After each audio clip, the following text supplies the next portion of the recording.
and I will be talking about Bhagavad Gita, chapter 11 to 14. How many of you have read Bhagavad Gita? Can you comment, please? If you have any questions regarding spiritualism, meditation, or Bhagavad Gita, you can comment to me, and to the best of my capability, as per my knowledge of acquired through meditation, I will try and answer your questions. And I hope I will be able to quench your thirst. In Bhagavad Gita, Lord says, there is a kind of person who tries to know me, who is inquisitive. Can you tell me what is inquisitive? Let me simplify it for you. Somebody who is in quest for something, in search of something. Maybe he wants to know what is God. Can anybody think what is God? Let me answer you. There is no one definition of God. Some say the Brahma, formless, is God. Some say Om, the sound which emanates in the universe on its own, is God. So similarly, everyone has his own thinking about God.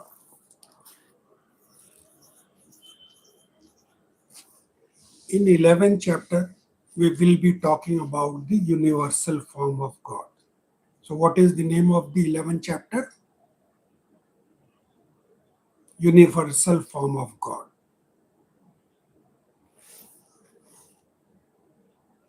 Vishwaroop Yoga. In Hindi, it is known as Vishwaroop Yoga. Now, I'm sure you have understood what is the name of 11th chapter. The universal form. The God that exists in the entire universe.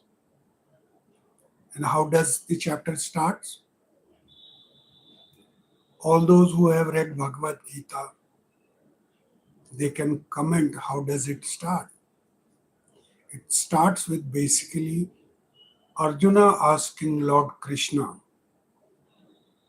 "Oh God, I want to see your universal form. Can you show it to me?" Yes, you guessed it right. Lord Krishna says, "Of course, I will show you my universal form. I'll show you my Vishwaroop." What is Vishwaroop? The form that exists in the entire universe. But what does God say after that? God says, "In this form of yours,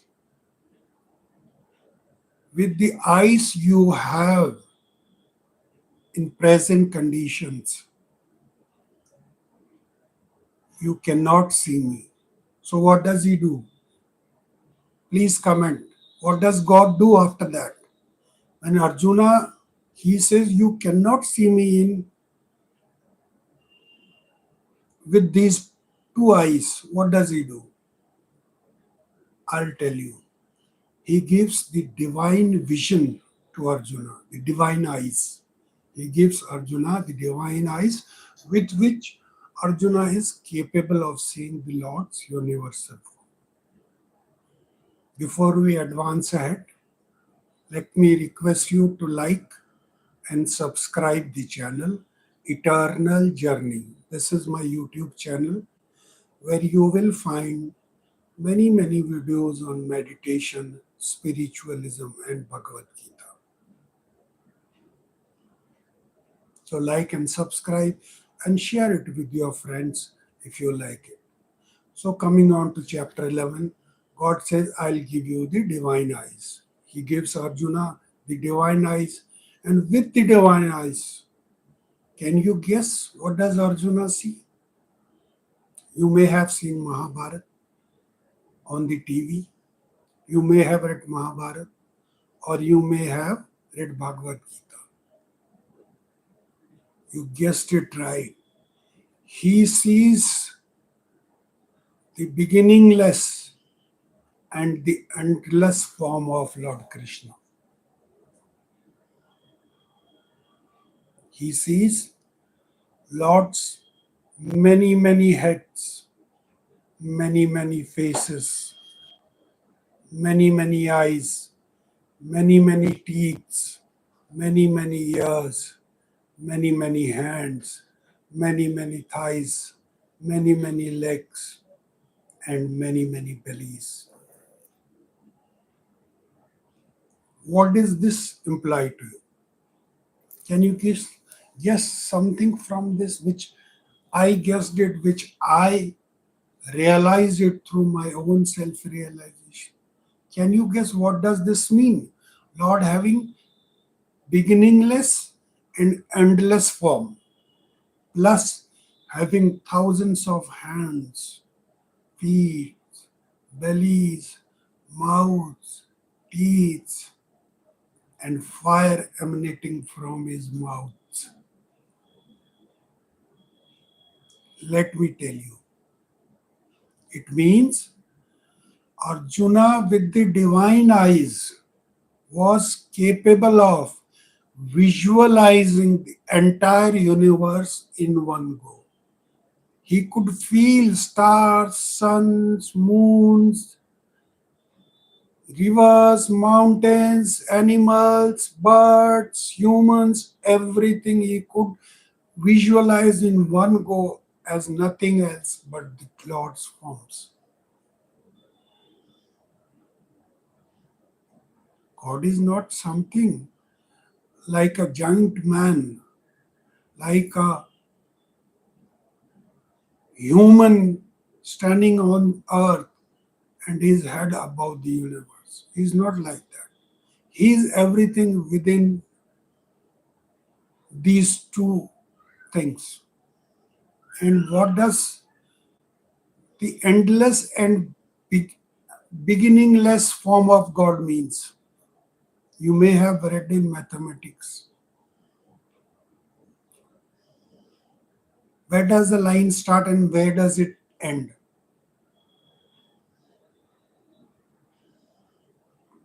If you pull the two ends of the line, where does they go?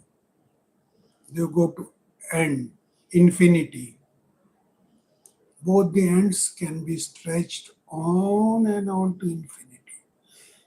They will never meet. You may cross the universes, but the line will keep going on.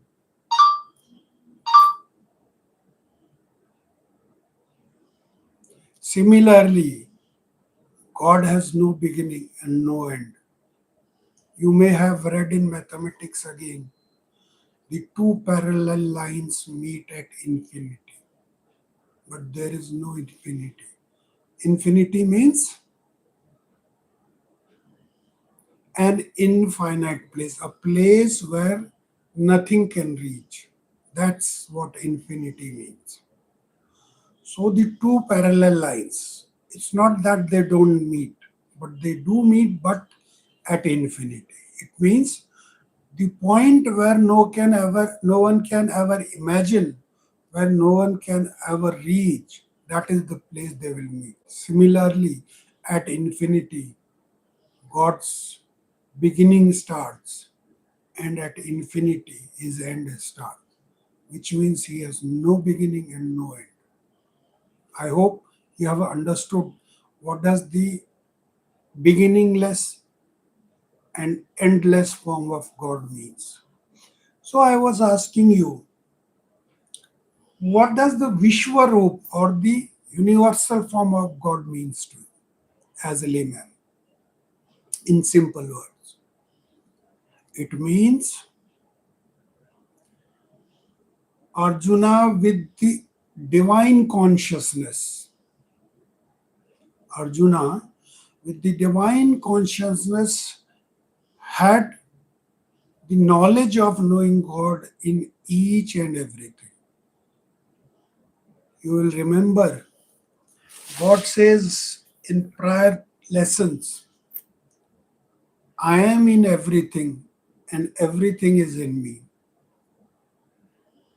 So that statement which God gives, it makes perfection here, doesn't it? Arjuna sees everything in him: sun, moon, thousands of weapons in his hands, thousands of bellies, and the warriors like Bhishma, Drona, and Karna entering into his mouth and getting smashed between his teeth. All the soldiers entering into his mouth and getting burnt with the fire which is emanating from his mouth. Arjuna suddenly gets the consciousness. What does he get? He gets the divine consciousness of seeing each and everything in one go. Can't you visualize the same thing and see the Lord's universal form? You can. Just imagine seeing every tree, every road, every pillar, every animal, every non living thing, every living thing, the sun, the moon, the sky, the wind, the trees, the lakes, the rivers. Just visualize each and everything at one go, and you will see the universal of God at one go. You can also see this, but you have to have that realization, and that will come from God realization or soul realization. How can that soul realization or God realization can be achieved? Through meditation. I have told you, at least in 4 places in Bhagavad Gita, God has taught us meditation. What is meditation? Meditation means uniting ourselves with the concentrated mind onto the God. So, if you focus your mind on God at all times, that is meditation. And that's what meditation teaches us. And what are the benefits of meditation? Peace, happiness, joy, discipline, living a balanced life, enjoying each and every moment, a focused and controlled mind. These are some of the benefits of meditation. What does God say again in Bhagavad Gita about mind? I told you in previous lessons. Mind, a controlled mind, is our biggest friend, greatest friend. And an uncontrolled mind is our greatest enemy.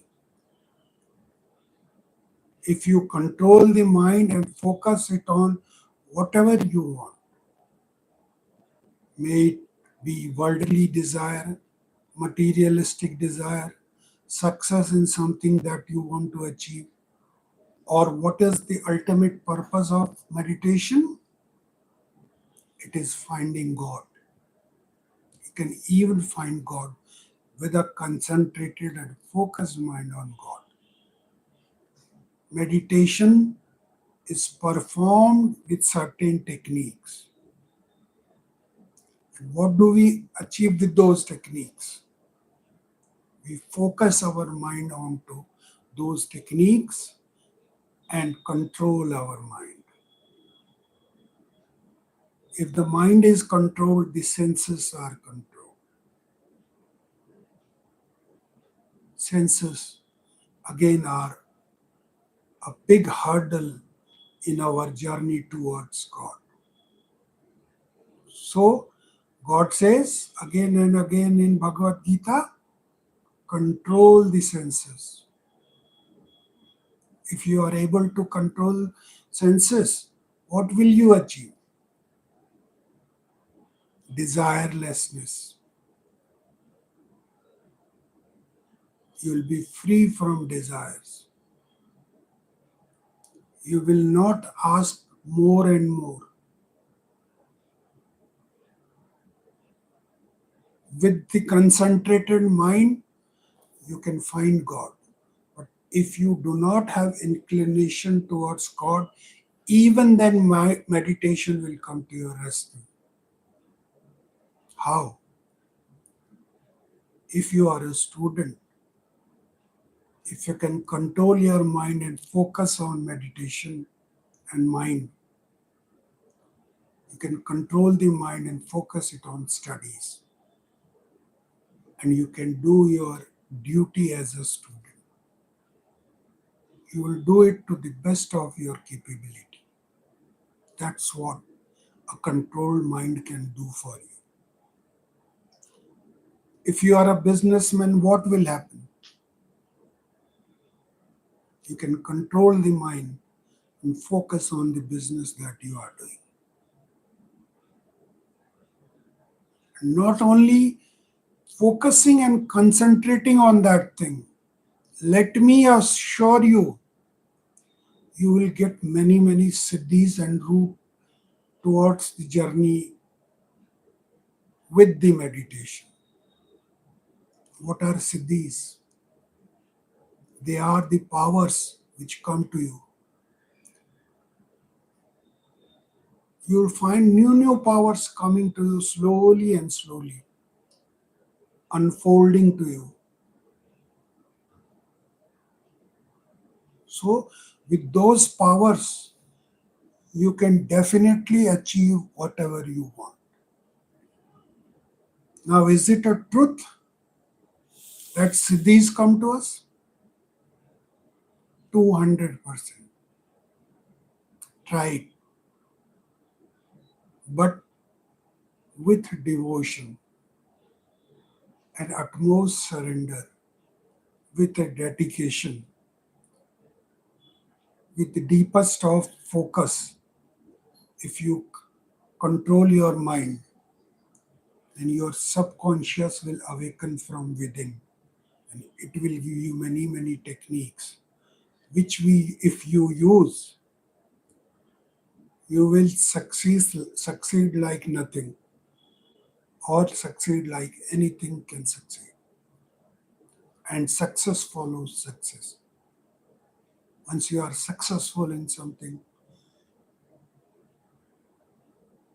you will definitely succeed in the second thing also. Similarly, your journey will continue from success to success.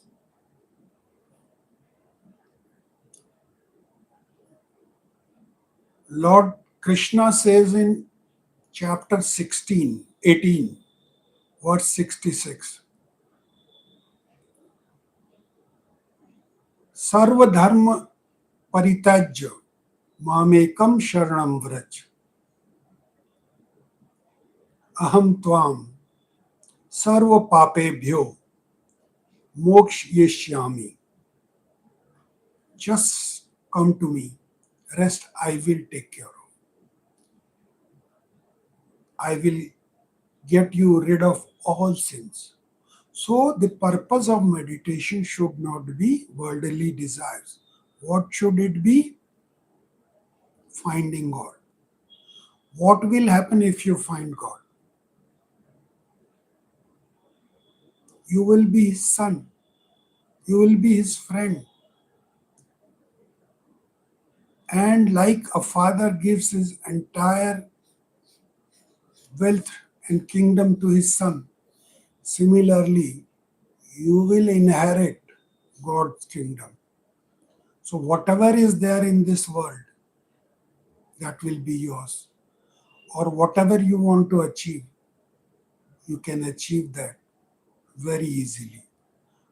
Maximum output with minimum input. That's what you can achieve with meditation.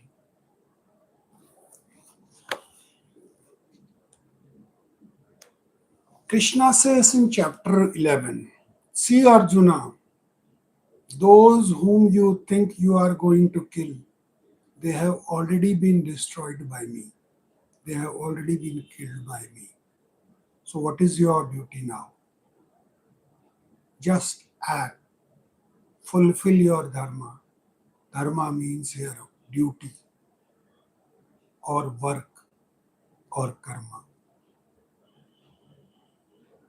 So, what does God say to Arjuna? He says, stand up and fight and do your duty. At no place in Bhagavad Gita God has said leave your duty. However, at many places he has said stand up and fight, follow your duty. However, don't worry about victory or defeat. Don't think about victory or defeat. Why? Because the result is to be decided and given by me. That is Lord Krishna. Who is Krishna? He is the master of the universe. He is the personal as well as the impersonal form of God. He says, I am the giver of results. Whether you win or you get defeat, don't worry for that. Be equal in both these situations. If you win, you will enjoy this earth. And if you die, you'll go to heaven. So, what will Arjuna achieve by fighting? Whether he gets victory or defeat, in both ways, he is the benefitor, beneficial.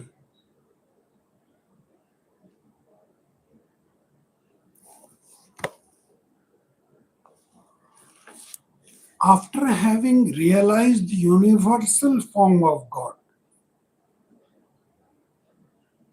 all of you who have read Bhagavad Gita, I want to ask you, what does he say? Lord, I'm scared on seeing the universal form of you. Why? Because he sees the worlds getting destroyed by the hands of the Lord. He's scared on seeing the so ferocious form of God.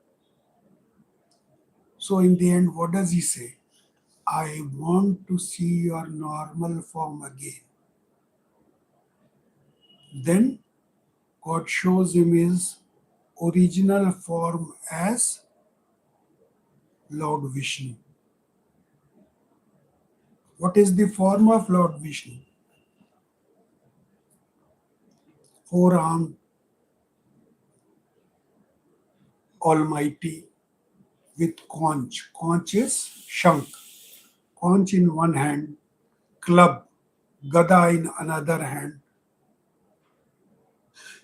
chakra, the wheel in one hand, and lotus, Padma in another hand. And Arjuna is very happy in seeing the four-armed form of God. And then finally, in the end of chapter 11, Lord shows him his two-armed form as Lord Krishna. Coming on to chapter 12, Bhakti Yoga, the devotional yoga.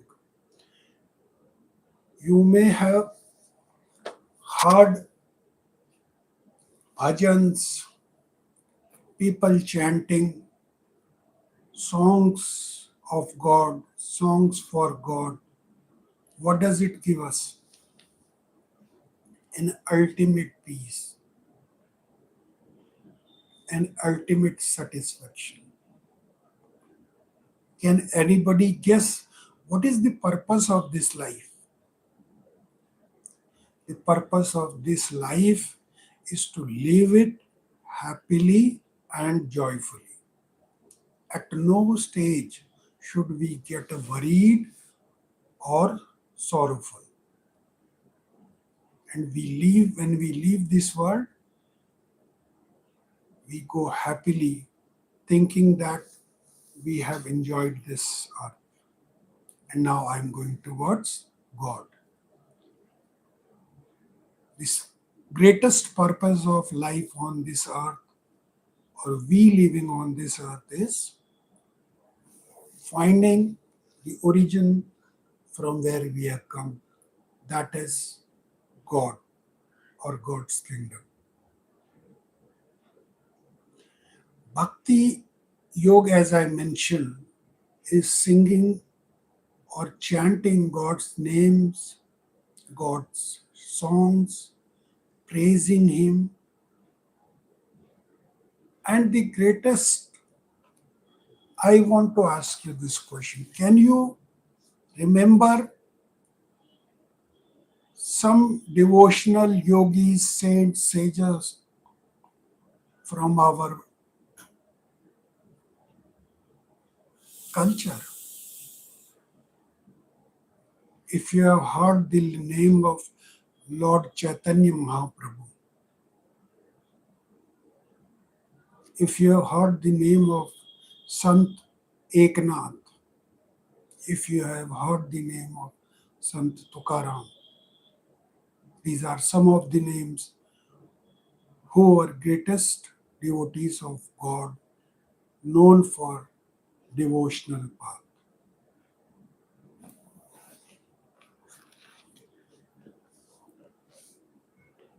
Though I am a meditation practitioner and I will teach you and I can teach you and I have been teaching you meditation, but at the same time, I also sing praises and songs of God. I am learning harmonium, and to a great extent, I have learned harmonium on which I play songs or bhajans of God. And that is what the devotional path. Friends, no path is complete in itself. We borrow from our other paths also. I have told you in earlier lessons on Bhagavad Gita, there are primarily four paths described in Bhagavad Gita. Can you name them?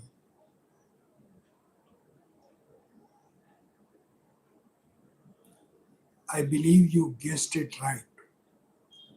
The karma or the path of duty, knowledge or the path of Gyan, bhakti or the path of devotion which we are talking now, and the path of meditation or dhyan yoga. Meditation or yoga, as I said, is to unite with God, unite ourselves with God. Can you guess what is common in the 18 chapters of Bhagavad Gita? One thing that is common in all the 18 chapters of Bhagavad Gita is all the chapters end with the word yoga, like Arjun Vishad Yoga, like Sankhya Yoga, like Bhakti Yoga, like Vishwarup Yoga, like Sannyas Yoga, like Geeta Gyan Yoga or the secret yoga. So all the chapters end with this word yoga, which means unite or uniting self with the God. That is what yoga means. So the purpose of life itself is to unite with God. Uniting with God means God will not come to you in the form of Lord Krishna or Rama. It means living a balanced, happy, joyful, and blissful life. If you can do this at all times without ups and downs, then believe that you are with God. You have found God.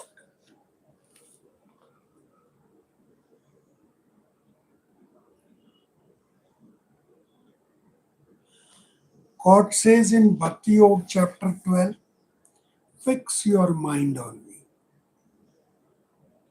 That's what I have just been telling you. What did I tell about mind? Control it and then fix it on God. That's what exactly God is saying in this chapter. Fix your mind on me.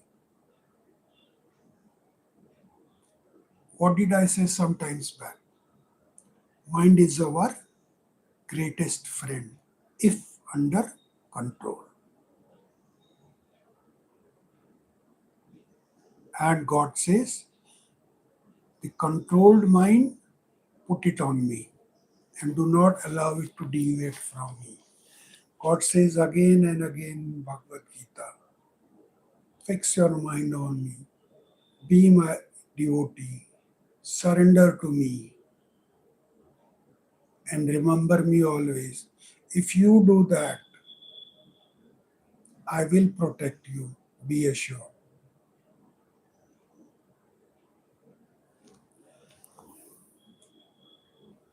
I wanted to give this much time only today, so I have not been able to complete two more chapters. Those are 13th and 14th chapter. Probably I'll try to complete them tomorrow or day after, as convenient as possible, as feasible, depends on the time and conditions also.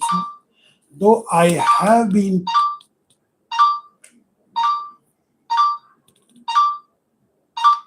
trying to be regular with my live video sessions on Bhagavad Gita, so I will try to continue it with tomorrow also.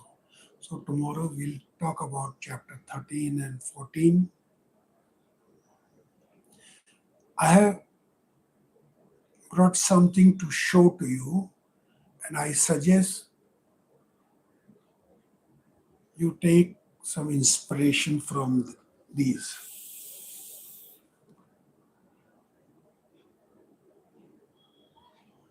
This is Bhagavad Gita in English, which I have been reading continuously. This is Bhagavad Gita in Hindi. You can use Hindi English both as a guide and read Bhagavad Gita almost every day, if not every day, then whenever possible for you, because it has got immense learning, teachings, and guidance for life. And I'm sure you are going to love this. You can also go through Mahabharata.